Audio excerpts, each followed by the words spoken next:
Hello જય માતાજી, કેમ છો બધા? અત્યારે જો આપણે મુખવાસ બનાવવાનું છે, એના માટે આપણે તલ લઈ લીધા છે. એની અંદર હળદર અને મીઠું મિક્સ કરીને થોડુંક પાણી નાખીને 3-4 ચમચી અને પલાળી દીધા હતા. હવે આપણે આને શેકી લઈશું. આપણે તલ અને વરિયાળીનો આપણે આને શેકી લઈએ. હવે તલને તલ થોડાક ડ્રાય થઈ ગયા છે, આપણે હજી હલાવવાનું ચાલુ જ છે.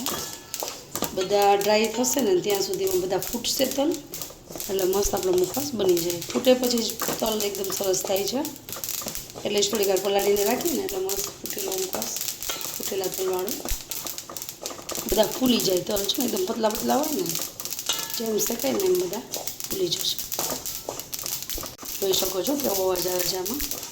તમે લોકો કઈ રીતે મુખવાસ બનાવો છો એ પણ શેર કરજો, અલગ રીતે કંઈ બનાવતા હોય તો. અમે તો આ રીતે જ બનાવીએ છીએ, અને અમે મીઠું પણ ઓછું નાખીએ છીએ, બહુ ખારું મુખવાસ નથી ખાતા. જોઈ શકો છો બધા તલ ફૂટવા માંડ્યા છે એકદમ મસ્ત.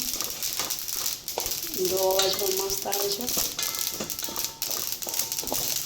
એકારે બધા તલ મસ્ત રીતે શેકાય છે. બસ જો થોડી જ વારમાં આપણો મુખવાસ રેડી થઈ જશે તલનું.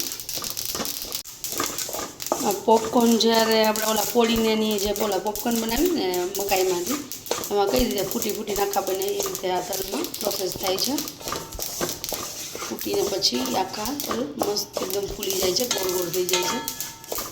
એનો શેક ચપટો હોય, એમાંથી ગોળ થઈ જાય શેકાય ને પછી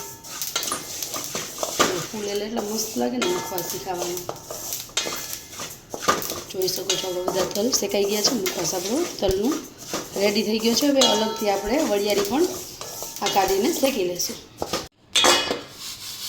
તલનો મુખવાસ આપણો શેકાઈ ગયો છે. આમાં ટ્રાન્સફર કરી લઈએ થાળીમાં.